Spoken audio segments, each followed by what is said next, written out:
नमस्कार.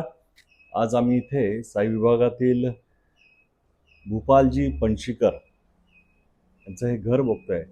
इथे त्यांच्याशी गप्पा गोष्टी करायला आलोय. अनेक वर्ष आम्ही इथे राहतो, पण भूपालजींशी संपर्क असा कधी झाला नाही, गप्पा गोष्टी झाल्या नाहीत. कार्यक्रम होतात, कार्यक्रम ऐकतो, पण प्रत्यक्ष त्यांच्या ह्या संगीत क्षेत्राबद्दल जाणून घेण्यासाठी आज मी आणि प्रसाद बापट. भूपालजी, हा. प्रसादजी तर तुम्हाला जास्त जवळून ओळखतात. तसा आमचा संगीताशी काही संबंध नाही, फक्त ऐकतो आणि टाळ्या वाजवतो. हा वारसा तुम्हाला म्हणजे आजोबांपासनं बाबांपासनं कसा मिळाला तो सांगा. आमचे आजोबा फार छान कीर्तनकार होते, विष्णुशास्त्री पणशीकर. ते काशीला पाठशाळेत शिकून ते खूप मोठे वैयाकरणी होते. आज books edited by Vasudev Shastri, म्हणजे त्यांचे वडील, जे माझे पणजोबा आणि माझे आजोबा. Books edited by Vasudev Shastri आणि विष्णू शास्त्री 134 पुस्तकं संस्कृत मधली ही केम्ब्रिजमध्ये आहेत. वा. एवढे ते मोठे होते, निर्णय सागर प्रेसचे पहिले संपादक. आणि आजही जे सगळे जे आपलं पौरोहित्य करणारे जे लोक आहेत, जो ब्रह्मवृंद आहे, ते जे ब्रह्मकर्म वापरतात ते वासुदेव शास्त्री पणशीकरांची एडिशन अभ्यास केल्याशिवाय त्यांना पुढे जाताच येत नाही, एवढं त्यांचं प्रचंड काम आहे.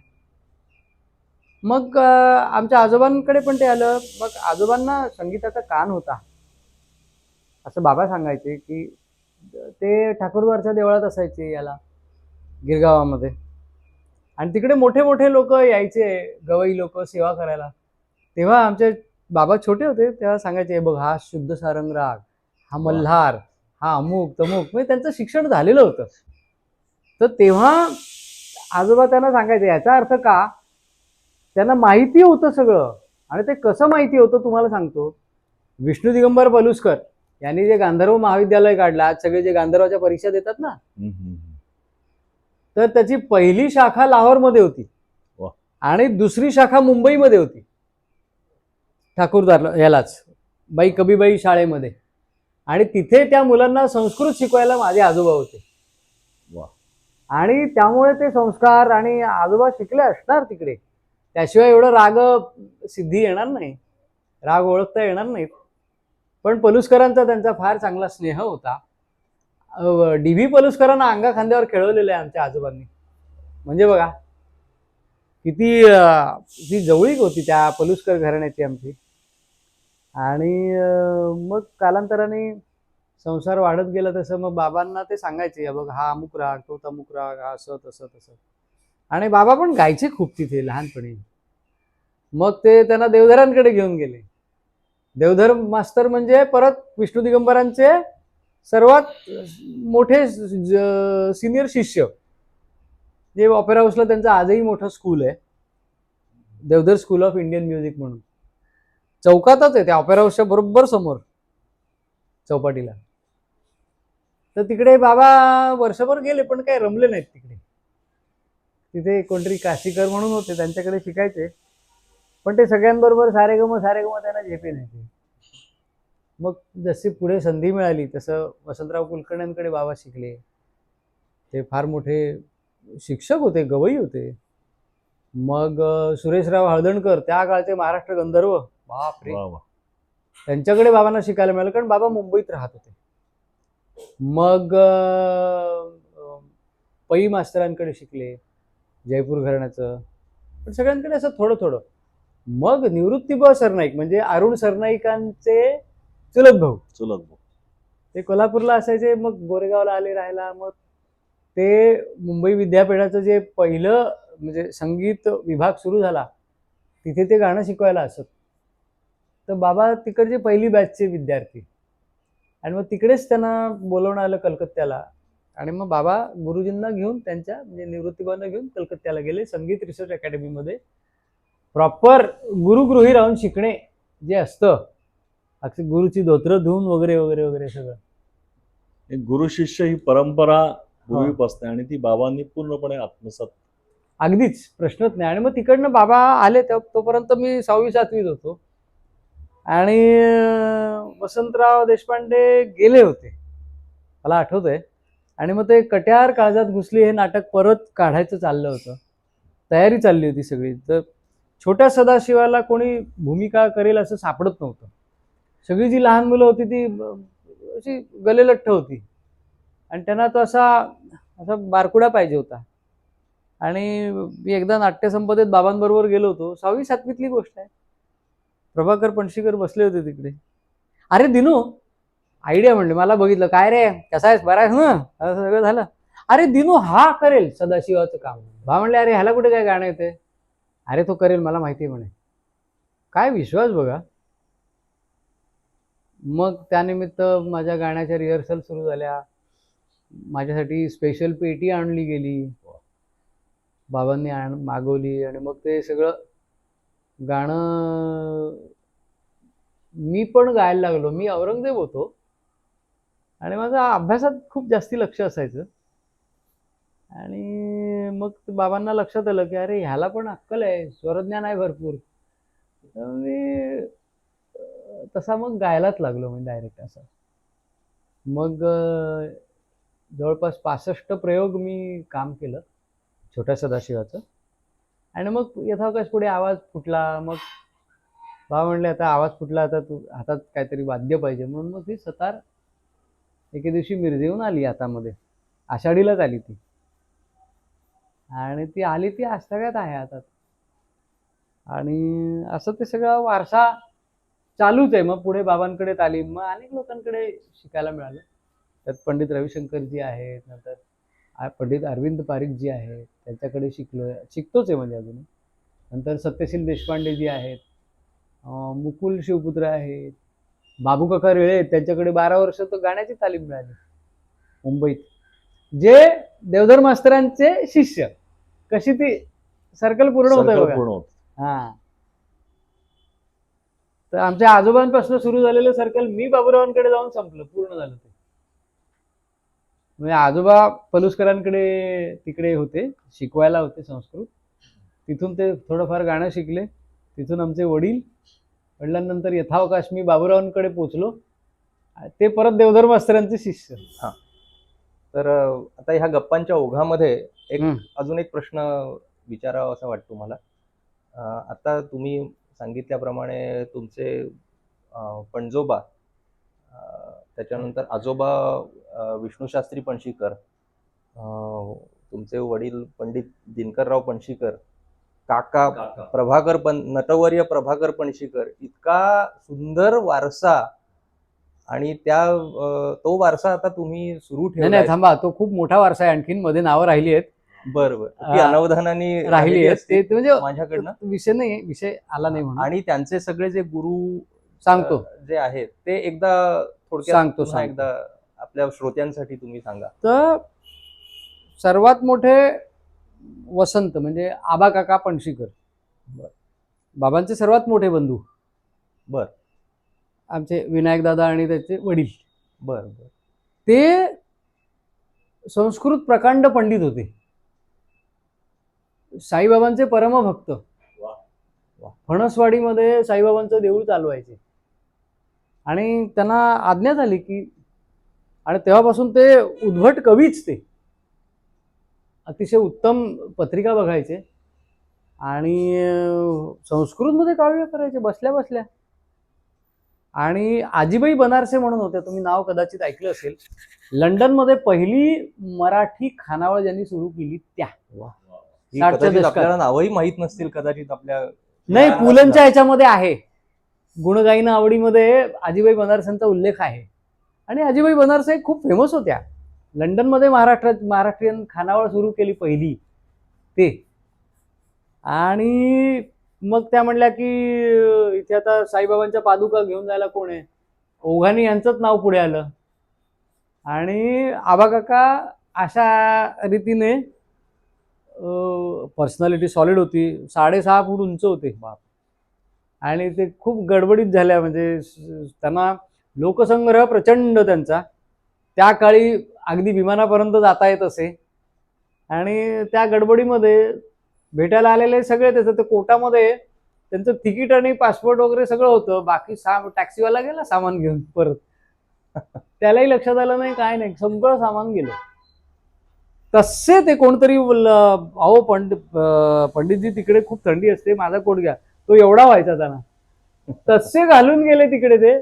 आणि त्यांच्या संस्कृतच्या पांडित्यावरती त्यांना तिकडची नॅशनॅलिटी मिळाली.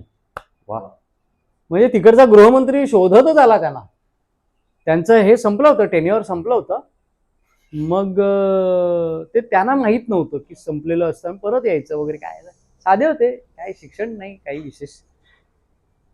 गृहमंत्री स्वतः शोधत आले. ते सगळे घाबरले, काय बाबा काय हे.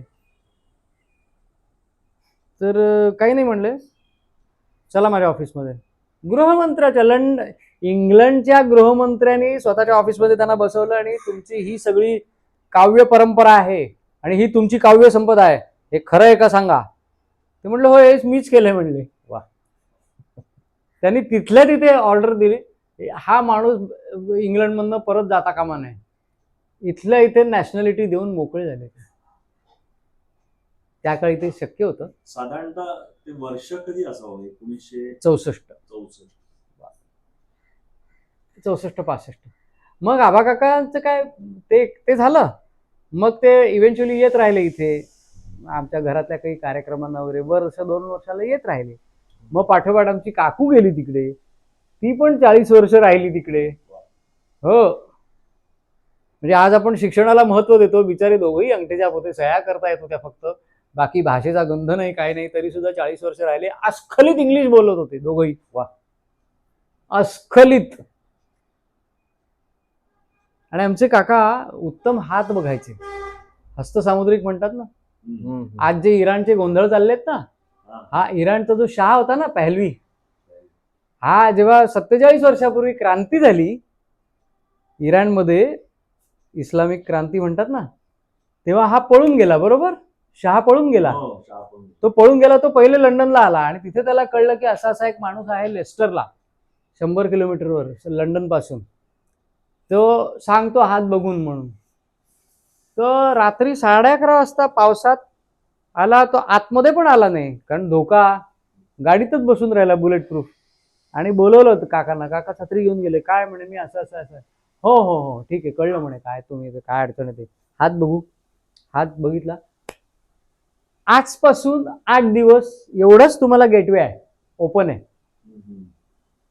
याच्यात तुम्ही साध्या वेशात जायचं, तुम्ही तिथले राजे नाहीत असं समजून जा.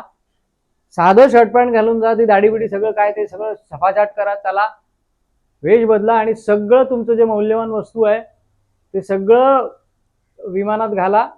2 विमानं करा, तयार ठेवा, घेऊन जा. त्याच्यानंतर तुम्हाला जिवे मारतील ते. किती अभ्यास. ते गेले तिकडे. तो पहलवी, तो जो शाह होता इराणचा, तो गेला तिकडे. जसं सांगितलं त्याप्रमाणे केलं, वेश बदलून गेले. ते चपराशानी पण ओळखलं नाही, दरबानानी तो ओळखलंच नाही. शर्ट पॅन्ट घालून गेला आतमध्ये. शाह आहेत का वगैरे वगैरे, उगाच काहीतरी कोणतरी आहे का विचारलं. सगळं मौल्यवान खजिना सगळा अर्धा ह्याच्यावर बोटीवर लादला, अर्धा विमानात घेऊन गेले. ते विमानात बसले आणि त्या इस्लामिक ह्या लोकांना कळलं की हा पळाला म्हणून. एवढे चिडले ना ते, त्याला मारायचाच फतवा निघाला मग लगेच, पण वाचला तो. आणि मग तिथून तो अमेरिकेत गेला. पण अक्षरशः काय म्हणतात ना, करोडो डॉलर्सचं सोनं घेऊन गेला, मौल्यवान वस्तू. ते आमच्या काकांनी त्याला सांगितलं की हीच वेळ आता गेटवे योग्य. म्हणजे एवढा अभ्यास होता त्यांचा. त्यानंतर मग एक आमचे गजानन काका म्हणून होते, फार सुंदर फ्लूट वाजवायचे, पण त्यांना आयुष्य तेवढं नव्हतं, ते लवकर वारले. मग प्रभाकर पंत आमचे, ते सगळा महाराष्ट्र, अख्खं जग जाणतंय, सगळेच ओळखतात. महाराष्ट्र त्यांना पणशीकर म्हणल्यानंतर नाव. नटवर्य प्रभाकर पणशीकर त्यांच्या नावाने महाराष्ट्र सरकारचा पुरस्कार दिला जातो. नाट्य संपदा ही त्यांची संस्था. खूप त्यांनी नाटकं प्रदर्शित केली, प्रोड्यूस केली खूप. त्यानंतर आमचे दाजी शास्त्री पणशीकर, हे सगळे लोक हे वैयाकरणीच संथा घेतलेले सगळे. महाभारत एक सुडाचा प्रवास आणि कर्ण खरा कोण होता, ही 2 महत्वाची पुस्तकं, आणि अजून टोटल 116 का 116 पुस्तकं त्यांच्या नावावर आज मी तिला आहेत. दाजी काकांच्या नावावर आहे. हो, आणि सकल संत गाथा ज्यांनी संपादित केली ते आमचे दाजी शास्त्री पणशीकर. त्यांची 1-2 व्याख्यानं ऐकण्याचा सुयोग हो, मला लाभलेला आहे. सोनोपंत दांडेकरांचा त्यांना फार सहवास लाभला.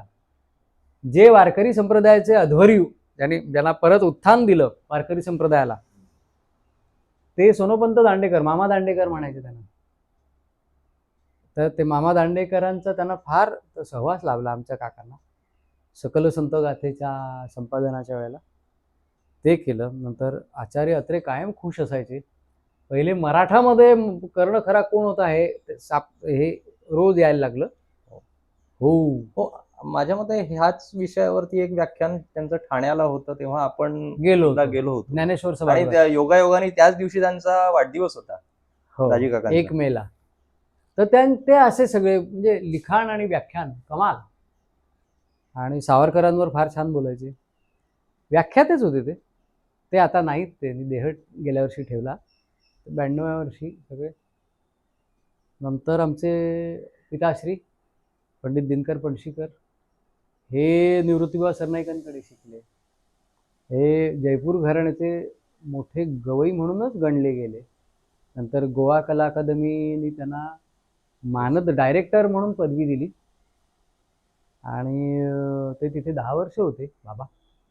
आणि खूप लोकांना शिकवलेली त्यांनी. त्यांचं योगदान म्हणजे त्यांनी एक आडा चौताल नावाचा ताल आहे, त्याच्यामध्ये अक्षरशः 350-400 बंदिशी केल्यात तितक्याच रागांमध्ये. त्यासाठी गव्हर्नमेंट ऑफ इंडियाचा पुरस्कार मिळाला. ताल आहे हा, म्हणजे तसा अडगळीत पडलेला ताल, पण फार सुंदर रचना प्रचलित केली. ताल नाही. आता बाबांवरती PhD करणारे लोक दुनियेमध्ये आहेत. हो, अशी गमती खूप आहेत. मग सर्वात धाकटे आमचे पुण्याला असतात काका. बाबा खूप उत्कृष्ट गुजराती, संस्कृत आणि इंग्रजी अत्यंत. नाही, कारण त्यांचं बरचसं बालपण सगळं गुजरातमध्ये गेलं. माझी आत्या जी होती ती पाटण, म्हैसाणा पाटण म्हणजे उत्तर गुजरातमध्ये, ती एका हिंदी शाळेची मुख्याध्यापिका होती. आणि त्या काळी कसं की आमच्या वडिलांची आई फार लवकर गेली. ते जेमतेम 2.5 वर्षाचे असतील, त्यामुळे त्यांना आई आठवत नाही. मग आता आई विना पोर ते असं ना, खूप असं लटांबर झाली की एक पाठवून देतात इकडे तिकडे. पूर्वी असायचं असं. तसं आमची आत्या मोठी ना सर्वात, तर त्या आत्तेकडे दिलं पाठवून. मग बाबा तिकडनं म्हणजे साधारण इंटरला परत आले, म्हणजे जवळपास 12-13 वर्ष गुजरातमध्ये होते. त्यामुळे त्यांचं गुजराती एकदम अस्खलित. मग बाबा मुंबईत येऊन सेटल झाले. 64 साली त्यांचं लग्न झालं. तिकडेच ते सेटल होणार होते मुंबईतच, इथे अंबरनाथ. पण एके दिवशी म्हणजे बाबा त्यावेळेला पुस्तकाच्या धंद्यात होते. पुस्तकाचा धंदा म्हणजे पब्लिकेशन्स असतात ना, मोठी मोठी इंग्लिश, सगळ्या इंग्लिश संस्था होत्या. त्याच्यामध्ये ते खूप मोठ्या पदावर होते कामाला. त्यांना त्या काळी फिरायला गाडी बिडी होती. आणि बाबा पुस्तकं पुरवायला, बाबा तेव्हा सांगतात की ती आता कोबॉल वगैरे जी, लिनक्स वगैरे जी भाषा आहेत ना, या भाषेची पुस्तकं CHM ला पुरवायला ते यायचे. त्यावेळेला कॉलेज त्यावेळी हो होतं तिथे उल्हासनगर CHM होतं ना. म्हणजे सांगू का, 62 ते 67 पर्यंत बाबा यायचे तिकडे. ते पुस्तकाच्या धंद्यात होते आणि एकीकडे गाणं करायचे, पूर्ण वेळ गाणं करत नव्हते. मग नंतर 67 साली मुंबईतच आमच्या बंधुराजांचा जन्म झाला. आणि मग त्यांना ते गाणं साथ घालू लागलं की काय आपल्याला गाणं केलं पाहिजे. आणि बाबा उत्तम ना बांबू काम करायचे. बांबू काम कुठे मुंबईतच शिकले बाबांना. कुठे असे बऱ्याच गोष्टी त्यांना यायच्या. ते कलम फार छान करायचे, गुलाबाची. किती हरहुन्नरी व्यक्तिमत्व. हो, आणि बांबू काम म्हणजे इतकं त्या छोट्या छोट्या टोपल्या करायचे. आयला क्लास, कुठेही शिकले नाहीत, कारण त्यांचं वाचन खूप होतं ना पुस्तकाच्या धंद्यामुळे. तर ते हॉर्टिकल्चरची पुस्तकं वगैरे खूप यायची, किंवा बॉन्सायची वगैरे. बॉन्साय घरी केलं होतं, एवढूस ह्याचं वडाचं झाड एवढंस, आणि त्याला पारंब्या एवढूस. सुंदर सुंदर एकदम. आणि आणि माझ्या आठवणीमध्ये म्हणजे मला जितका बाबांचा सहवास लाभला इथे, त्याच्यामध्ये बाबा उत्कृष्ट पाककला निपुण होते. पाककला अप्रतिम, पेटी वाजवायचे अप्रतिम, आणि संस्कृत तर होतच. आणि त्यांना तो शौकच होता. त्यांना कधी टीव्ही बघावासा वाटला नाही. फक्त न फक्त बातम्यांसाठी आमच्याकडे टीव्ही आजही तसाच चालू होतो. कुठलीही सिरियल बघितली जात नाही. आता तर ठीकच आहे, पण त्यावेळेला सुद्धा आम्हाला कधीही सिरियल बघावीशी वाटली नाही. आमच्या घरी 2003 साली टीव्ही आला, दुनियेमध्ये येऊन जमाना झाला होता. कारण आम्हाला कधी टीव्हीची गरज लागली नाही. इतकी पुस्तकं आजही आहेत, तर कुठलंही काढलं पुस्तक, त्यामुळे कंटाळा हा भागत नाही. वेळ कसा घालवायचा हा प्रश्न कधी पडलाच नाही आम्हाला. संध्याकाळ झाली, दिवे लागणीची, हातपाय धुवून काय ते पाढे परवचे, रामरक्षा वगैरे झाली की एकतर अभ्यास करायचा, नाही तर पुस्तकं वाचत बसायची. हा जो बाबांनी दंडक घालून दिला ना, तो आजतागायत आता शक्य होत नाही मला, पण आजतागायत म्हणजे मी बरा असेच तोवरती कधी एकटं वाटलं नाही, काही नाही. मी कधी कोणाच्यात मिक्सही झालो नाही फारसा. आपलं काम बरं, मग कार्यक्रमाला गेलो, आलो घरी, येऊन घरी काय पुस्तक वाचत बसलो. भूपालजी, बाबा कडक शिस्तीचे होते, आणि बापरे. ते संस्कार तुमच्यावरती, तुम्ही आता म्हटलात की त्यांनी जे जे शिकवलं, त्यांनी जे जे आत्मसात केलं, ते तुमच्या सगळ्या याच्यामध्ये आचरणात दिसतंय आज. पण तुम्ही मुंबईला बाबा होते, तुमचा जन्म अंबरनाथचाच. हा, मग काय झालं की बाबा त्यावेळेला उल्हासनगरला यायचे ना, सीएचएम मध्ये, CHM ला पुस्तकं पुरवायला यायचे. आणि मग कधी इथे नाना ओक म्हणून राहायचे आपल्या इथेच पुढे, पराग ओक वगैरे नाही का, पराग, हा, सुबोध ओक, परागचे आजोबा. परागचे आजोबा. तर हो, तर त्यांच्याकडे एकदा बाबांना भनक लागली की त्यांच्याकडे मल्लिकार्जुन मनसूर येणार आहेत म्हणून, वा, शिवरात्रीला गायला वाड्यामध्ये. हाच इथला बाजूचाच वाडा ना? हो, इथला. वा, जो आता बिल्डिंगच्या हा स्वरूपात हा, होता. करेक्ट. तो पूर्वी वाडा होता, वाडा छान होता. मोठं हे होतं, छान अंगण होतं, त्याला सारवलेलं छान. मला आठवतंय सगळं. तर तेव्हा माझा जन्म नव्हता, तर ही असेल 68-69 ची गोष्ट. आणि तोपर्यंत बाबा असे तिकडे मुंबईत की छोटी घरं ना, तर ते ह्याला गुडविलला राहायचेच बाबा. त्यांच्या मोठ्या भावाचं हे होतं तिथे फ्लॅट, आजही आहे, बादल बिजली बरखा, म्हणजे स्टार सिटीच्या समोर बरोबर माटुंग्याला. हा, दादाचा जन्म तिथला आहे. आमचे बंधू पंडित शंतनू पणशीकर हे सुद्धा फार मोठे तबलावादक आहेत. ते पंडित तालयोगी सुरेश तळवलकर यांचे पहिले शिष्य, पट्ट शिष्य. आणि त्यांनी पण खूप देश विदेश वगैरे गाजवलेत, आणि कार्यक्रम हेच. आणि तबल्यात ते मास्टरच आहेत, म्हणजे काय प्रश्नच नाही. तर ते त्यांचा जन्म मुंबईतला. मग हळूहळू बाबा म्हणले की अरे, जसं निवृत्तीभवनकडे जाणं झालं, तसं शांतपणे रियाज करण्याची गरज भासायला लागली. मग त्यावेळेला अंबरनाथ शिवाय, आजही अंबरनाथ एवढं शांत आहे ना, आपला साई विभाग तर पूर्ण शांत. कमालीचा शांत आहे. पण त्यावेळेला म्हणजे बाबा सांगायचे की फर्स्ट क्लासला शिड्या लावल्या जायच्या, प्लॅटफॉर्म पण नव्हता. त्यावेळी चोळकर होते आपल्याकडे, असतील. भूषण चोळकर जे आहेत ना, हा हा, दादा चोळकर भिडेवाडीतले, अच्छा. ते विमको मध्ये होते. त्यांनी सांगितलं होतं की आपल्या रेल्वे होती, हा, रेल्वेतनं उतरताना शिडी लावायची, खरंय खरंय आणि शिडी लावून उतरायचे, परत शिडी काढून ठेवायचे. खरंय खरंय. आणि ही टेकडी होती फक्त, आणि म्हणे आम्ही टेकडीच म्हणतो याला अजूनही. ही टेकडी म्हणजे आकाश कंदील घेऊन जायचे स्टेशनला. यू वोंट बिलीव्ह, तुम्हाला खोटं वाटेल, आज जे छाया हॉस्पिटल आहे ना पलीकडे, तेवढं दिसायचं, तेवढं होतं. त्या छाया हॉस्पिटल पासून शिवमंदिर दिसायचं. सगळं शेती होती मध्ये, शेती. छाया हॉस्पिटल कुठे, जठारांचं तिथे, आणि शिवमंदिर कुठे, 1-2-2.5 किलोमीटर असेल. व्यवस्थित शिवमंदिराचा झेंडा दिसायचा, त्याचं कोरीवकाम दिसायचं उघड्या डोळ्यांनी, दुर्बीण वगैरे नाही. तो एक फोटो, तो दुर्मिळ फोटो आहे. त्याच्यामध्ये छाया आपलं जठरांचं हॉस्पिटल, जठारांच्या हॉस्पिटलच आहे. ते हॉस्पिटल दिसतं, मध्ये सगळं शेती, गाडी दिसते आणि इकडे शेती असं. आणि मग ते शांततेमुळे ते बाबा इथे, ही आमची तिसरी जागा. पहिले आलो आम्ही भाई इंगळेच्या तिकडे, हम्म. तेव्हा भाई आले त्यावेळेला भाई 17 वर्षाचा होता. ते कांसेमध्ये हा. हे सोमणींच्या आजूबाजू शेजारी. शेजारी. पहिलं घर. हा. आणि तिथे मग राहिले. मग तेव्हा दादा होता. मग दामलेबाईंच्या तिथे वडवलीमध्ये.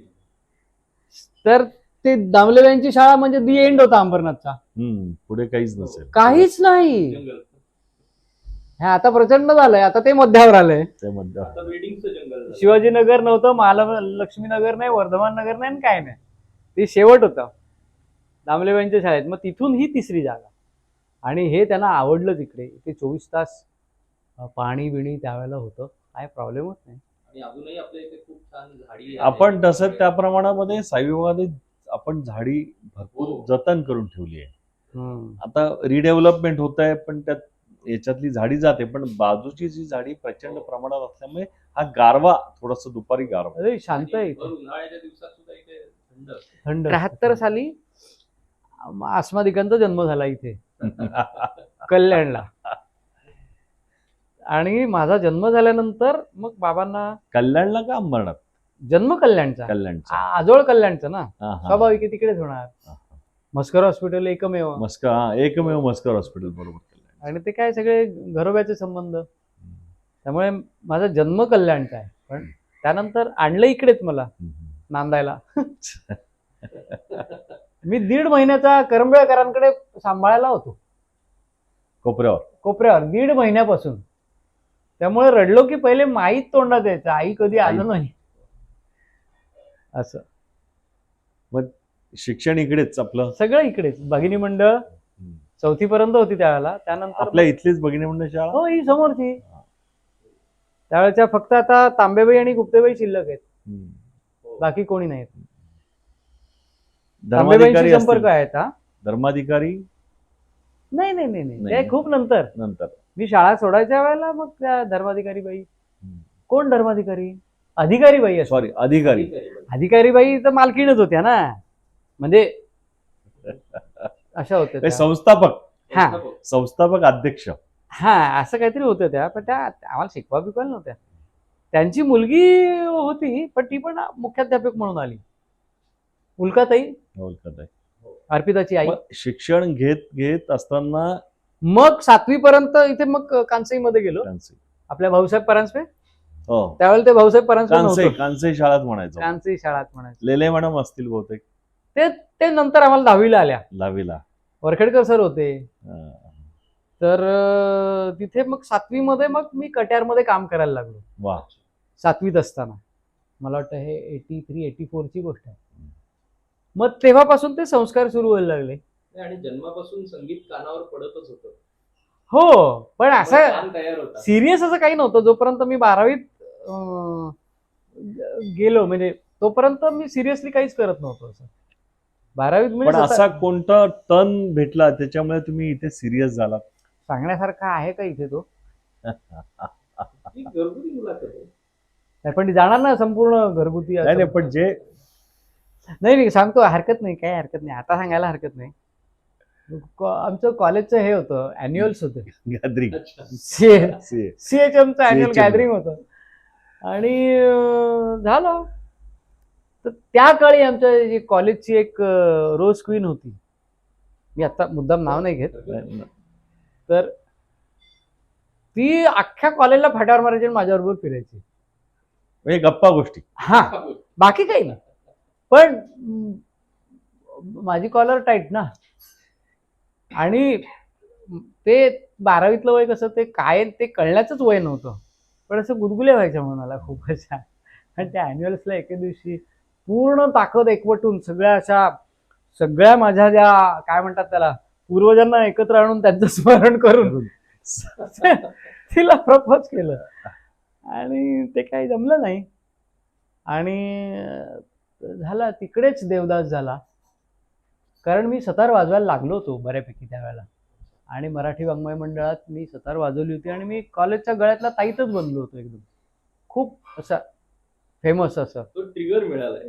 त्यात मला असं वाटलं की या जोरावरती आपलं काम होईल म्हणून, घोडीचा लगाम खेचला जाईल म्हणून. घोडी कशी, घोडी आणखीन उधळली, तिने तर मला पाडूनच टाकलं पाठीवरनं, चल नाही म्हणून. तो जो काय राग आला ना, असं घरी आलो रात्री, मी पुढचं थांबलोच नाही अॅन्युअल बघायला.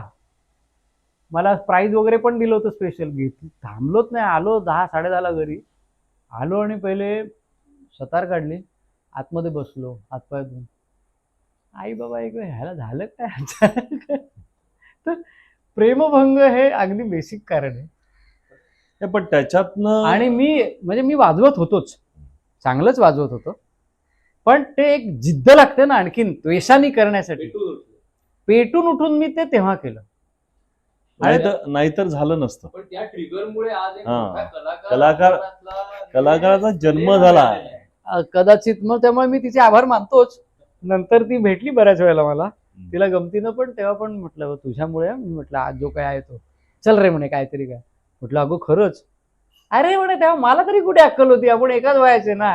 योग्य व्यक्तीला क्रेडिट दिलंच पाहिजे. हा नाही, ते त्यावेळेचं प्रेम हे निर्मळ होते. हा, आणि त्यानंतर अनेक कार्यक्रमाला ती माझी कॉम्पेअर म्हणून आली. वा. पण त्या काही गोष्टी मी त्या आपल्या अत्तराच्या कुपीत नाही जपून ठेवल्या आहेत. ते असल्याच छान पाहिजे आहेत ते. त्या. नाही. आणि त्या याच्यावरती आपण जीवन जगत असतो. त्या छान आहेत, आणि आजही मला त्या मुलीबद्दल तेवढाच रिस्पेक्ट आहे. आणि नाही, हे खरं प्रेम फार म्हणजे छान आहे ते सगळं. त्यानंतर मी खूप चौकशी करायचा प्रयत्न केला ती कुठे आहे म्हणून, पण समहाऊ ती कुठे आहे, ती सध्या काय करते ती सध्या काय करते हे आजतागायत ते गुपित आहे. हा ते कळलंच नाही नंतर.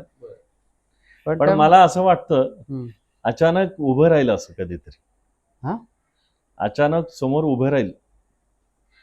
काय? ती हो, पण- सध्या काय करते, हो, राहू शकतं एखादा. कारण ते मनापासतं तुम्ही ते. मी उलट आता माझी मानसिक स्थिती अशी की तिच्या नावाचा मी एक राग बनवेन. वा, क्या बात आहे. नक्कीच. सुंदर. म्हणजे तुम पास होती तो क्या होता, वा. हे मी तिच्यासाठी लिहिलेलं आहे. हा. म्हणजे तुम्ही जसं म्हणता ना की ती कदाचित ती दत्त म्हणून समोर येईल, पण ती मुलगी येऊ दे, म्हणजे मला आनंदच आहे. पण ती आली तर उलट आता मी तिच्या नावाने एखादा राग बनवून तिला ऐकवीन. ही जी मुलाखत तिने पाहिल्यानंतर हम्म. हो. तिला ते कळेल कोणाबद्दल काय झालं ते. म्हणून म्हटलं मी ती तुमच्यासमोर उभी राहील दत्त म्हणून. ही प्रेमाची आपली व्याख्या आहे. हो ना, येऊ दे ना, मला आनंदच आहे, मला आनंदच आहे. आणि गरज पण आहे आता. खरं असं जोक सपाट, पण लाईट आहे. हा जोक सपाट, पण तिच्यासाठी काही 4 ओळी. तुम पास होती तो क्या होता, बर का बर. प्रसाद. तुम पास होती तो क्या होता, कुछ नहीं, बारिश में छाता बंद करके हाथ तुम्हारा थाम लेता. वाह. तुम पास होती तो क्या होता, तुम पास होती तो क्या होता, कुछ नहीं, बस चंद पंक्तियां मैं सुनाता, कुछ तुम्हारी सुनता, तुम्हारी हर पंक्तियों की मैं गजलें बनाता. वाह. गजल कभी बनाई नहीं जाती, वो बन जाती है. बन जाती है. तुम पास होती तो क्या होता, कुछ नहीं, शाम की चाय पीते पीते, शाम की चाय पीते पीते शाम तुम्हारा बन जाता. वाह वाह, सुंदर. असं. हे पूर्वीच्या लोकांचं प्रेमाची व्याख्या. हो. हे प्रेम हे ती पूर्णपणे विशुद्ध निर्मळ, होतं, खूप पवित्र. अगदीच. आता पवित्र. सारखं उथळ. नाही, आणि ते माझं पहिलं प्रेम आणि शेवटचं. नंतर आता लाटा खूप येऊन गेल्या, पण आम्ही अडकलो नाही, लाटेमध्ये सापडलो नाही. लाटेवर स्वार झालो मी. स्वार झाला. क्या बात आहे. अशी गमती जमती आहेत. त्यानंतर मग मी मागे वळून बघितलं नाही. मग 12वी आणि FY पण केलं इथे आपल्या CHM ला. पण तो जो काय झटका बसला होता तो मी नंतर त्या मुलीशी कधी समोर आली तर बोललो पण नाही कधी की आता हा विषय संपला. आणि कारण मी एकदम लगेच साध होते ती हिमशिखरेच झालं माझं, शुभ्र पर्वताची पराशर झाला माझा लगेच. कारण आता Revision कधी? नाही मग गेलो मुंबई विद्यापीठ गाठलं चर्चगेटला. FY ची परीक्षा पण दिली नाही. आता पुढच्या महिन्यात परीक्षा आणि मी कॉलेजच सोडलं CHM, कारण मला मनच लागे ना तिकडे. नसे राम ते धाम सोडून जावे, मी वेगळ्या अर्थाने घेतलं ते. राग उरला नाही. आपल्या बरोबर तिथे रामच उरला नाही काही. त्यामुळे कट्ट्यावर बसणं बंद झालं आपसुक. आणि ते सगळे विषय घेतले होते. म्हटलं अरे काय हे पॉलिटिकल सायन्स घेऊन मी आयुष्यात करू काय. नाही, हिस्ट्री आवडायची खूप, मराठी साहित्य आवडायचं, इंग्लिश साहित्य खूप आवडायचं, पण त्याच्या व्यतिरिक्त काहीच नाही. बरं म्हटलं नाही म्हणताय. मग 4 महिने घरी शिव्या खात मार खात आईचा थांबलो. मग ॲडव्हर्टाईज आली म्युझिक डिपार्टमेंट विद्यापीठ, मुंबई विद्यापीठ, आणि डायरेक्ट पोचलोच चर्चगेटला. आणि ते कर्मधर्म संयोगाने बाबा तिथले फर्स्ट बॅचचे विद्यार्थी अशोक रानड्यांनी सुरू केलेलं हा ते NCPA बरोबरच. Music department. हो, अशोक रानड्यांचे खूप योगदान आहे बरं. तर तिथे गेलो तर ते सगळे बाबांचेच मित्र. अरे ये देतो तुला ऍडमिशन, चल फॉर्म भर, सही कर, आली माझी ऍडमिशन. आणि तिकडे मग जायला लागलो. आणि मग माझ्यासाठी आकाश ठेंगणं व्हायला लागलं. कारण मी काडेपेटीमध्ये जगत होतो इथे, म्हणजे एकदम मोकळं आकाश असं.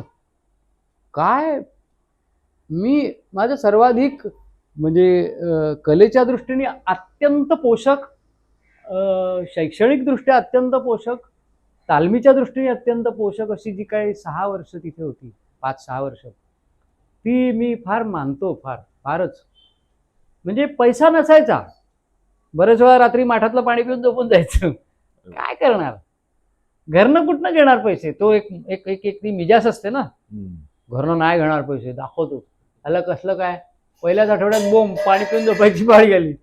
असे अनेक वेळा पाणी पिऊन झोपलो माठातलं. त्याचं काय त्यावेळेला वाटायचं नाही, काहीच वाटलं नाही, कधीच नाही काही वाटलं.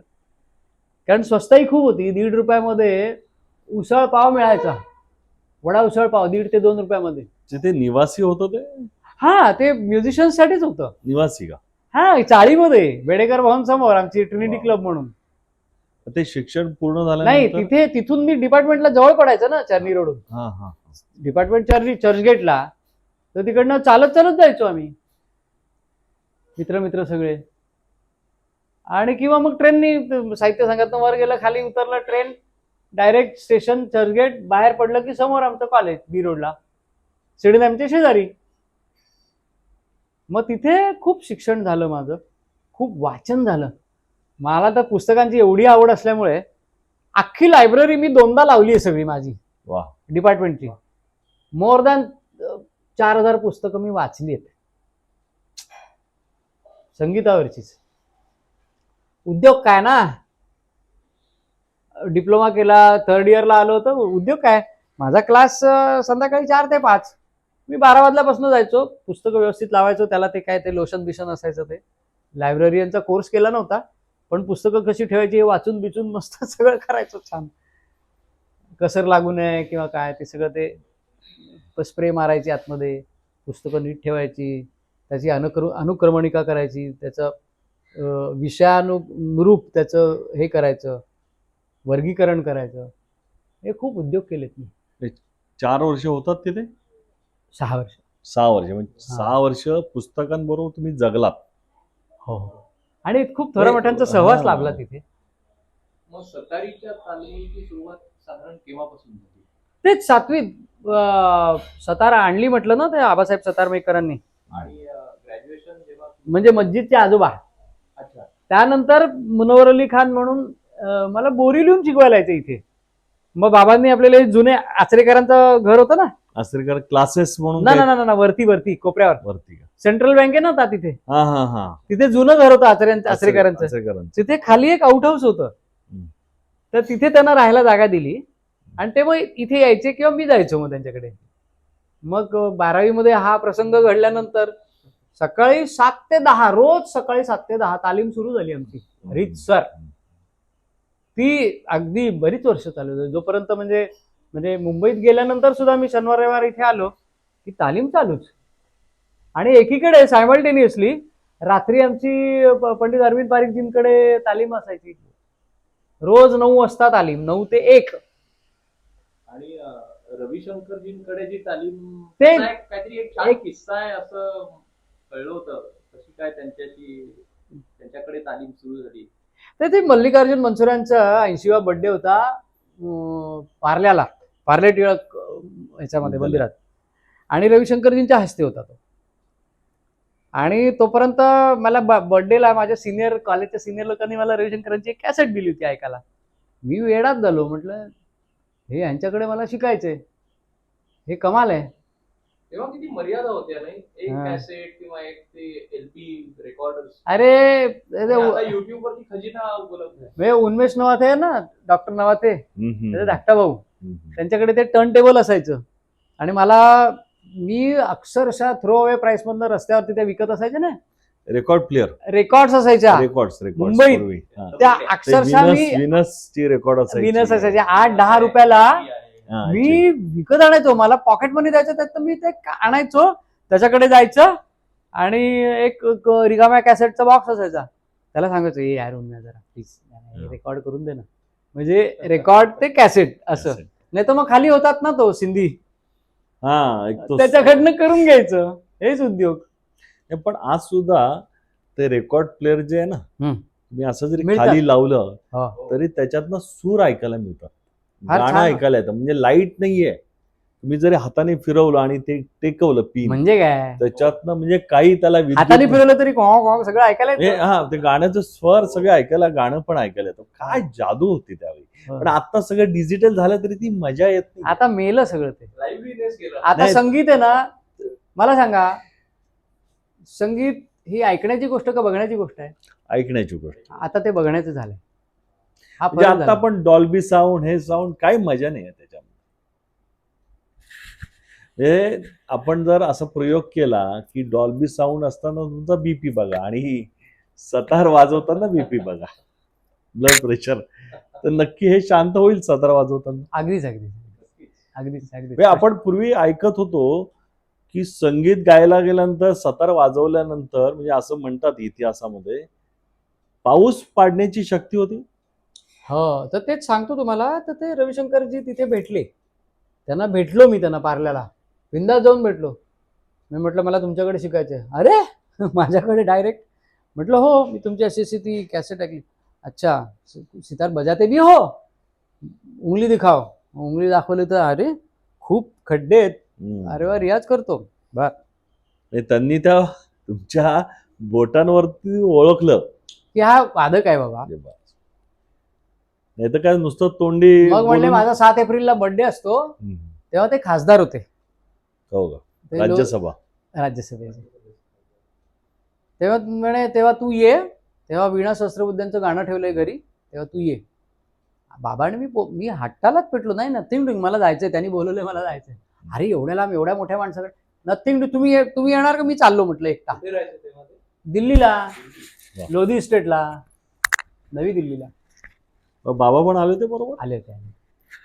मग काय हट्टालाच पेटल्यानंतर काय करणार? मग झालं, गेलो तिकडे, पोचलो.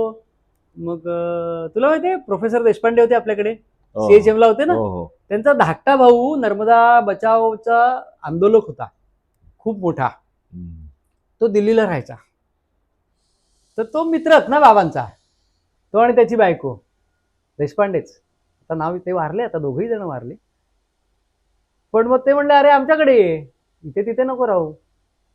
मग त्यांच्याकडून अरे बापरे केवढा लांब, ते तालकटोरा स्टेडियम अख्खं पार करून बसला 1.5 तास लागायचा लोधी स्टेट पर्यंत. म्हणजे बघ, तर जायचो त्यांच्याकडे असं. मग हळूहळू पंडितजी म्हणले अरे एवढ्या लांब जाऊन परत संध्याकाळी कुठे येतं, थांब आता इथेच खा. मग त्यांच्याकडे जेवण खाण वगैरे असं 2-3 महिने चालली तालीम मस्त. मग ते एके दिवशी ते काय गव्हर्नमेंट बरोबर त्यांचं काय बिनसला. हा बिन, तर रविशंकरजींकडे मग तिथेच जेवण खाण आणि मग ते तसे 2-3 महिने फार छान गेले. मग एक दिवशी त्यांनी बाबांना बोलावून घेतलं, मला माहितीच नाही. बाबा दारात हजर तिकडे. म्हटलं तुम्ही कुठे इकडे? ते म्हणे पंडितजींना आता भारत सोडून जायचंय. म्हटलं काय? मग त्यांनी आतल्या खोलीत नेलं तर सगळं बांधाबांध झालेलीच होती.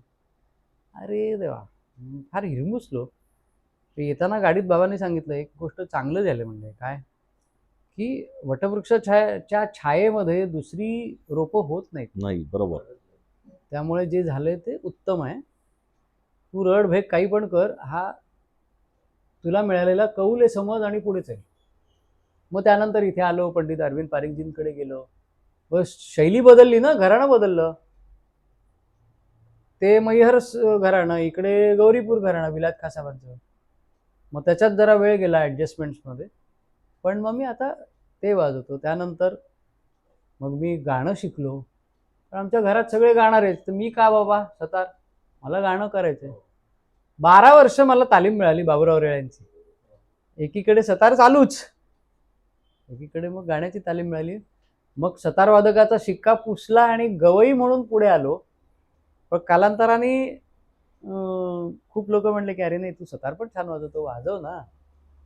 मग 2015 पासून परत सतार हातात धरली आणि मग सतारीचे कार्यक्रम, गाण्याचे कार्यक्रम करत गेलो. परदेशी, देशी, पण विदेशी. तुमच्या सतारीमध्ये गाणं दिसतं त्यामुळे.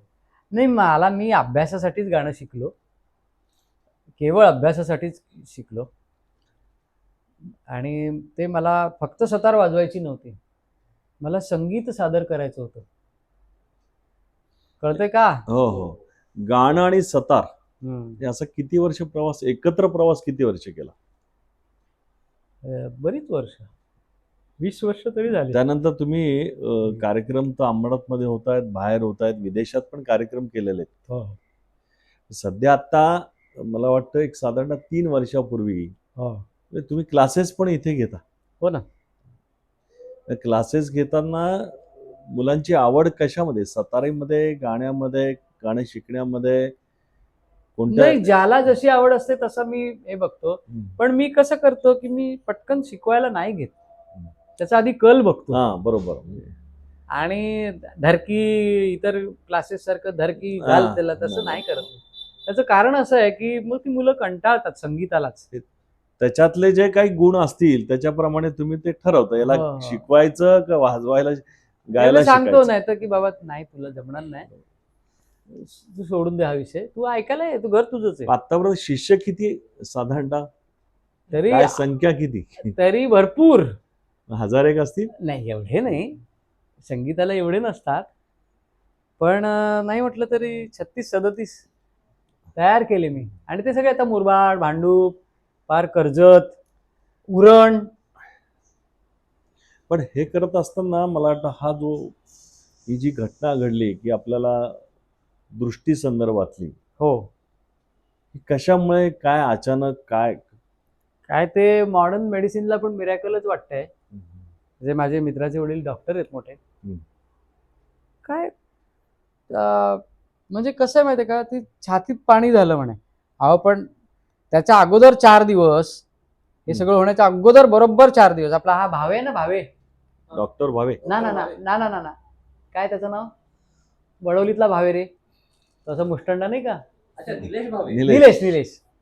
तर निलेश भावे गाणं शिकायला यायचं. तर म्हटलं अरे मला ना बहुतेक फ्रोझन शोल्डर आहे, मला असं करता येत नाहीये. तर मग त्यांनी ते कोणतरी महाडिक म्हणून आहेत डॉक्टर बदलापूरचे, त्यांचं हॉस्पिटल आहे, तिकडे पाठवलं. तिकडे गेलो तर त्यांनी एक्सरे वगैरे काढला. जर छातीत पाणी असतं तर एक्सरे मध्ये नसतं दिसलं का? त्यांनी एक्सरे कोणता काढला? छातीचा काढला? सगळा छातीचा, सगळीकडनं काढले. त्यांना शंका होत्या म्हणून काही नाही, त्याच्यात काही दिसलंच नाही. काही पाणी नाही, काय नाही. 4 दिवसांनी जिम बिम करून आलो, मस्त धावून आलो, योगासनं केली आणि दिवस छान गेला. रात्री मुगाची खिचडी खाल्ली आणि रियाज करत बसलो होतो आणि मी पडलोच खाली. आणि पडलो म्हणजे झालं काय, मला श्वासच घेता येईना. म्हटलं अरे हे कसं काय झालं. कसा बसा आनंदला फोन केला, प्रभू देसाई मित्र आहेत, तो मोठा स्कल्प्टर आहे. तर तो आला धावत मग डॉक्टर भावेंकडे नेलं. त्यांना त्यांना काय वाटलं कोणा ठोके, म्हणले हा मॅसिव्ह अटॅक येतोय आता, याला हलवा. तर तो अटॅक नव्हता, पण तसे सिम्पटम्स होते सगळे. मग डोंबिवलीला नेलं. त्यांच्या लक्षात आलंय काय झालंय ते. छातीत पाणी झालं होतं. पण त्याच्या- अचानक कसं म्हणजे काय हो ते बा, पण- छातीत पाणी झालं आणि ऑक्सिजन लेवल 60 झाली एकदम. प्रेशर आलं. हम्म. आणि इन द मीन टाइम माझ्या एका डोळ्याची दृष्टीच गेली. हा. आणि मग ते तिकडे त्यांनी काय लॅसिक्स वगैरे दिलं. दुसऱ्या दिवशी मी ओके होतो. हे डोळ्यांनी दिसत होतं, दोन्ही डोळ्यांनी. नाही, एका डोळा गेला होता, पण एका डोळ्यात व्यवस्थित दिसत काय होतं. शुगर किंवा असं? शुगर हाय नव्हती तेव्हा, म्हणजे हम्म. 189 वगैरे, म्हणजे मला शुगर आहेच, होतीच म्हणजे, पण एवढी पण हाय नव्हती जी गोव्याला जाऊन झाली ती. हे शुगर पूर्वीपासून होती? हा, 2011 का 12 पासून ती डिटेक्ट व्हायला लागली. औषधं चालू होती? हो, पण माझं काम एवढं होतं ना, मी धावायचो, पळायचो, खूप होतं ते. कार्यक्रम, रेकॉर्डिंग. पण गाडी हे चालवायचो. हो, हो. आता साधारणतः पूर्णपणे तर त्यामुळे काय झालं की एका डोळ्याची गेली, मग कालांतराने 9 महिन्यांनी दुसऱ्या डोळ्याची झोपेतच गेली दृष्टी. सगळं लाल लाल लाल लाल. संपला विषय. मग डॉक्टरांकडे नेला, पण नायरमध्ये गेलो होतो ना. हो. तर त्यांनी सांगितलं नाही होणार म्हणून, हे डायबिटीसनी नाहीये, अरे बाप, हे ब्लड थिनरचे प्रताप आहेत, बापरे बाप. Excessive blood thinner. दोन्ही डोळ्याचा रेटिना डॅमेज. मग काय ते इव्हेंच्युअली एन्जिओग्राफी वगैरे सगळं. एन्जिओग्राफीचं माझं बॉडी मास इंडेक्सच नाही आहे तेवढं, त्यामुळे ती व्यवस्थित आले रिपोर्ट सगळे. मग पुण्याला नेलं मला, दुसऱ्या डॉक्टरांना दाखवलं. तिथे गडबड व्हायला सुरुवात झाली. मला ते जिने चढायचे नव्हते ते चढायला लागले ते, आणि श्वास परत हा झाला, घेता येईना मला. मग ते दीनानाथमध्ये ॲडमिट करायला लागलं. तिकडनं गोंधळच सुरू झाले सगळे.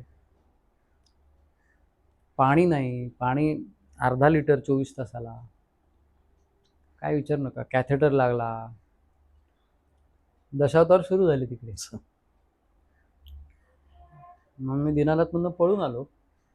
मग चिटणीसांनी मला ठीकठाक केलं बऱ्यापैकी, पण इथे सुद्धा 3-4 वेळा ॲडमिट व्हायला लागलं कारण नसताना. म्हणजे कारण नसताना असं नाही, छातीतच पाणी व्हायचं सारखं. त्याचं निदान झालं का पाणी होतंय?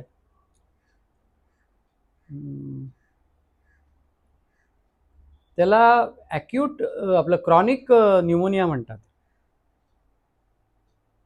त्यालाच पुढे जाऊन कोरोना असं म्हणतात. पण कोरोना नव्हता मला. आता प्रत्येक वेळेला टेस्ट केली ना माझी, आता सगळं व्यवस्थित आहे. टचवूड. पण ते काय उपरनीचे असतंच. पण आता ती जेव्हा दोन्ही डोळ्यांनी आपल्याला दिसत नाही, कळाल्यानंतर काही त्रास झाला का नाही तुम्हाला? पण आम्ही आता अशी कल्पना केली, डोळे झाकून आपण 2 मिनिटं, तरी आम्हाला ते कसं ते होतं काय कधी? म्हणजे शारीरिक त्रास झालाच, मानसिकही त्रास झाला, प्रचंड झाला. शारीरिक पेक्षा मानसिक त्रास जास्त झाला. स्वाभाविक आहे, स्वाभाविक आहे. पण त्याची सवय लागते नंतर पुढे. 50 वर्ष मी दृष्टी असं म्हणजे दुनिया बघितलेला माणूस आहे मी. एके दिवशी अचानक काही नाही, सगळं काळोख आहे. आता पण तुम्ही हताश कुठं झाला नाहीत. हे मुलं आता आपण बघतोय की हताश न होता सगळ्यावर मात करून रियाज सुरू आहे परत. अतिशय लढवई आहे.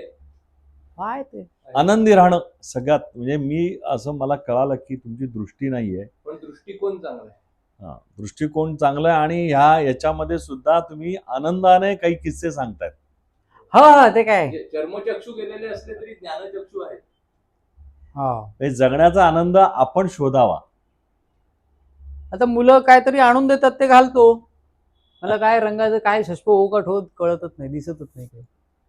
तुम्ही जे घालाल द्याल ते घालतो, असं असतं ते.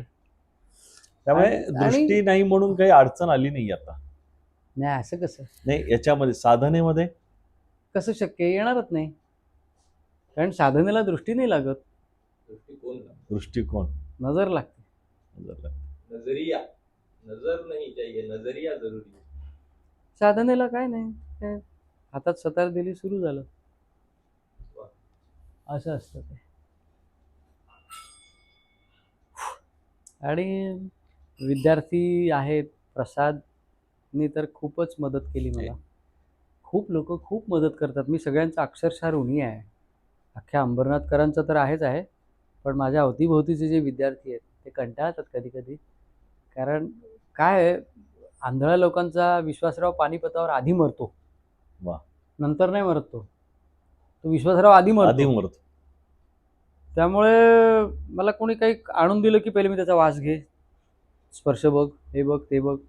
त्यामुळे डोकं फिरतं त्यांचं. अहो सर, आम्ही आमच्यातलं दिलंय तुम्हाला, घरातलं बनवून दिलंय तुम्हाला, केळं दिलंय, तरी आपलं ते स्वाभाविक आहे. परवाच म्हणजे ती आज ब्रॉडकास्ट झाली एक मुलाखत. राजेशजी गोखले आहेत, हो आपल्या वांगणीला हो ना अंध व्यक्तींसाठी एक करतो ना तो. रोजगार. मी आता परवा झालं.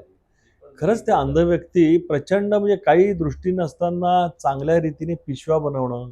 त्यांचं काय सांगतो, ते लहानपणापासून जन्मापासून अंध आहेत ना, हं. त्यांना ते खूप सोपं जातं. सोपं जातं. आता बघा ना, आता आमची गोडबोले बाग आहे ना, आमची हा. गोडबोले बाग अनिल काकाची मुलगी, माहिती आहे. हा, तर ती अजितची बहीण. तर ती माझ्या एवढीच आहे. तेजस्विनी. तेजस्विनी, तेजू आणि तिचा नवरा मला इथे शिकवायला नेहमी येतात. त्यांनी बऱ्याच गोष्टी शिकवल्या मला. मी काही गोष्टी आळस केला, मान्य आहे मला. मोबाईल कसा वापरायचा, काय ते बापरे धनाधन करतात ते सगळं.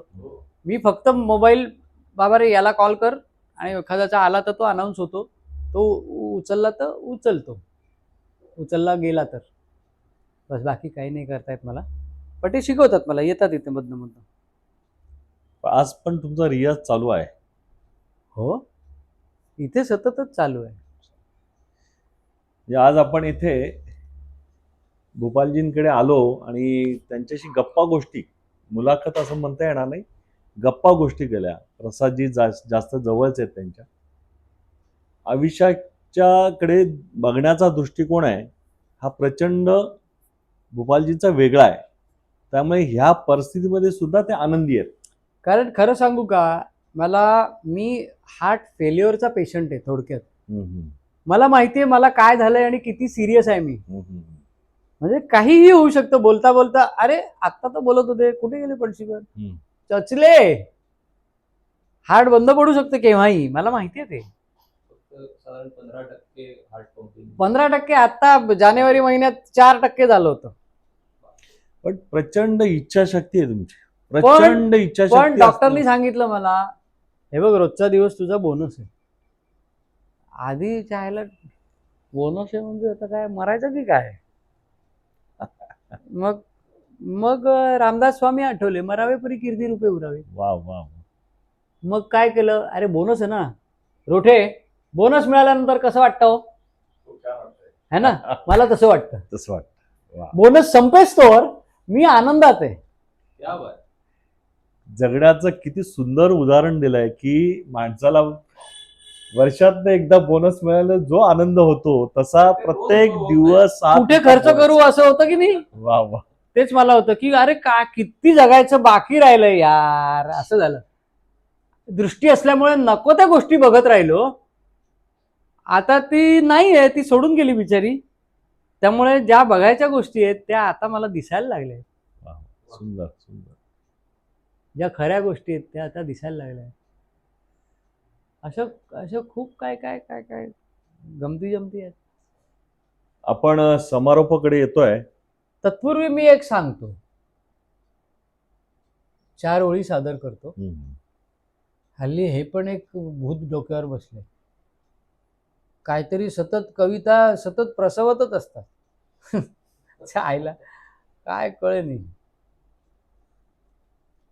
माझ्या वीणेला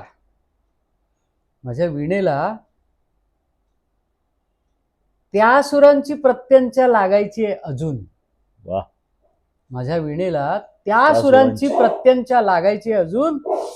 माझ्या कोवळ्या मिंडेवर घराण्याचा वर्ख चढायचा आहे अजून. वा वा. माझ्या कोवळ्या मेंढेवर घराण्याचा वरखा चढायचा आहे अजून. मुक्त छंदालाही छंदमुक्त व्हायचंय अजून.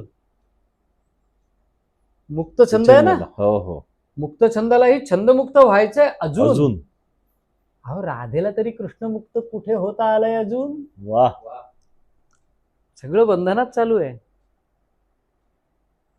सगळं बंधन आहे आणि मी त्या बंधनाचा एक भाग आहे याची जाणीव आहे मला. मग ते जसं शंकराचार्य म्हणल्याप्रमाणे जठरे शयनम, काय म्हणतात, पुनरपि मरणम पुनरपि जननम जठरे शयनम, ते बंधन असेल किंवा माझं गाण्यातलं बंधन असेल बंदिशीचं, वा वा किंवा ते सतारीचं बंधन असेल, आपण सगळे ना एका बंधनाने बांधले गेलेलो आहोत. ते अदृश्य आहे पण आहे ते जेव्हा झुगारून देता येईल तेव्हा तो संतपदी पोचतो माणूस. सुंदर. असं मी काय कोण मोठा नाही, पण धन्यवाद तुम्ही गप्पा मारल्याबद्दल, मला जरा बोलतं केल्याबद्दल. त्याच्यातनं अनेक गोष्टींचा पण उलगडा नको झाला. त्या गोष्टींचा पण उलगडा झाला, पण ठीक आहे. नाही त्या सगळ्या गोष्टी तुम्ही ज्या सांगितल्या त्या पूर्णपणे पवित्र आणि निर्मळ आहेत. हो म्हणजे नक्की. आज आपण गप्पा गोष्टीच्या माध्यमातून भूपालजींची चर्चा केली. ही चर्चा म्हणजे त्यांचं जीवनपट आपण वाचण्याचा प्रयत्न केलाय, पण ती करता करता भूपालजींनी काही गोष्टी आपल्याला सांगितल्यात. त्या सुंदर आठवणी आहेत त्यांच्या. त्या जीवनाकडे बघण्याचा दृष्टिकोन कसा असावा तर यांच्याकडनं शिकावं. म्हणजे कितीही प्रतिकूल परिस्थिती आली तरी घराण्यामध्ये संगीताचा वारसा आहे, घराण्यामध्ये संगीताचा वारसा आहे. तो वारसा जपला आणि जपत जपत असताना सगळ्या संकटांवरती मात केली. आज त्यांना दृष्टी नाहीये आणि सकारात्मक दृष्टिकोन, तो सकारात्मक दृष्टिकोन ठेवून आणि हे करता करता त्यांनी काव्यातनं पण तुम्ही काही सांगितलंय. अहो काय सांगू तुम्हाला बरं का रोठे, गेल्या वर्षी एका कवितेच्या गावाला गेलो होतो. वा बरं का, गेल्या वर्षी एका कवितेच्या गावी गेलो. बघतो तो काय, काही सोयी सुविधा नाही. अहो साधं सुलभ शौचालय पण नाही, इंटरनेट वगैरे तर सोडूनच द्या. अरे असं कसं झालं. थोडा पुढे गेलो तर त्या दुकानांमध्ये टीव्ही मांडले होते. लगेच टीव्हीवर झळकलं, पुरोगामी महाराष्ट्राला लांछन. हे गाव सोयी सुविधांपासून वंचित राहिलंच कसं. बरं का, असं कसं झालं. मग मी आमच्या देशाच्या सर्वोच्च नेत्याला फोन केला. म्हटलं हे गाव सोयी सुविधांपासून वंचित राहिलंच कसं, तुमच्याकडनं नजरचूक झालीच कशी. आणि इकडे गदारोळ चालूच होता, महाराष्ट्राला लांछन हे ते, हे गाव महाराष्ट्रापासून तोडण्याचा डाव. बरं का, वा वा वा. असं सगळं चालू होतं. आणि ते आमचे सर्वोच्च नेते हसले फोनवर. भूपाल बाबू जरा पीछे मुडके देखो. बघतो तो काय, माझ्या कवितेतला आवडलेला शब्द, प्रत्येक शब्द पुढच्या गावात जाऊन सांगण्याकरता हजारो लोक मलाच शोधत होते. वा मजा आहे. असं हे कवितेचं गाव असतं. त्या गावात कसल्या सोयी सुविधा नसतात, पण आवडलेला प्रत्येक शब्द तो पुढच्या गावात नेऊन पोचवायचा असतो. मग कधी मीडियम मी असतो किंवा तुम्ही असता किंवा इतर कोणी असतात. अशाच आपण एक सुंदर गावात राहतोय. होय. म्हणजे याला ऐतिहासिक नगरी आहे. होय तर शिव मंदिर आहे, साई विभाग म्हणजे साई मंदिर आहे. होय. अशा आपण गावात राहतोय. या गावाचं नाव काय तुमच्या माध्यमातून. म्हणजे जसं कवितेचं गाव होतं तसं हा. आपलं गाव कोणतं आहे आता. हे ना, हा अवघड प्रश्न विचारला हो. कारण एकदा आपलं गाव म्हणून एक ना सदर चालतं महाराष्ट्र टाइम्सला, त्यात मला लेख लिहायला सांगितला होता. तर मी लिहिला होता आणि त्यात एक असं वाक्य टाकलं होतं की लहानपणी खेळताना चपलांची कधी शुद्ध नसायचीच, नाही अनवाणीच कायम. हे चपलान बुटं घालून खेळणं वगैरे आम्हाला मान्य नाही आज तक. थांबा जरा. तर कधी चुकून माकून स्लीपर ती सुद्धा घालून गेलो तर रस्त्याला पण अचंबा वाटायचा. अरे आज ह्याला झालं काय. अशा ह्या सुंदर अंबरनाथ नगरीचं मी नामकरण करणारा कोण. पण माझ्यासाठी हे आनंदाचं झाड आहे. वा. हे गाव आणि आनंदाचं देऊळ आहे इथे. इथे प्रत्येक पायरी, ती जी पायरी आहे त्याला मी आनंद ओवरी म्हणतो. ओवरी माहितीये ना. हो हो ओवरी असते ना आपली हो. बसायला वरांडा टाईप. हम्म. ती प्रत्येक आनंदाची पायरी ओलांडून गेलं की माझी ती आनंद ओवरी आहे आणि त्या आनंदाच्या झाडाखाली आहे आणि ते आनंदाचं झाड म्हणजे अंबरनाथ आहे. सुंदर अशा गप्पा इथे संपन्न झाल्या आणि आनंदाचं गाव असेल, कवितेचं गाव असेल, अनेक गप्पा गोष्टीमधनं काही सिक्रेट आम्हाला कळाली. पण जगण्याचा खरा आनंद यांच्याकडनं शिकावा. कारण दृष्टी असूनही लोक चांगलं वाचत नाही, चांगलं बघत नाही. पण दृष्टी नसताना सुद्धा एवढे चांगले विचार, आचार आज आपण भूपालजींकडनं गप्पा गोष्टीच्या माध्यमातून शिकलो आम्ही. आणि खरंच यांच्याकडे बघावं आणि जीवनाचा अर्थ घ्यावा असे आमचे भूपालजी. आम्ही परमेश्वराकडे प्रार्थना करूया की तुमचा प्रत्येक दिवस बोनस नाही, प्रत्येक दिवस बोनस सारखा वाढत जावा. म्हणजे माननीय नरेंद्र मोदीजींनी म्हटलं 1948 साली हा भारत कसा असेल तर देशाचं नाही जगाचं नेतृत्व करणारा असेल. अगदीच. तो दिवस आपल्याला भूपालजी बघायचा आहे. तोपर्यंत तुम्ही जे संगीत आहे त्याची साधना करा आणि ती साधनेच्या माध्यमातून लोकांना ती साधना देण्याचा प्रयत्न करा. खरंच आज आमचं भाग्य आहे की भूपालजींशी गप्पा करण्यास मिळाल्या. त्यामुळे भूपालजी परत एकदा तुम्हाला नमस्कार. तुम्ही आम्हाला वेळ दिला कारण की तुमची तब्येत पण बरी नसते. पंपिंग रेट आहे तो कमी आहे. असं असताना सुद्धा इच्छाशक्ती आणि त्या परमेश्वर सुद्धा साथ देत असतो. अशा कळत नाही आपल्याला. त्यामुळे परत एकदा तुमचं धन्यवाद. धन्यवाद. नमस्कार.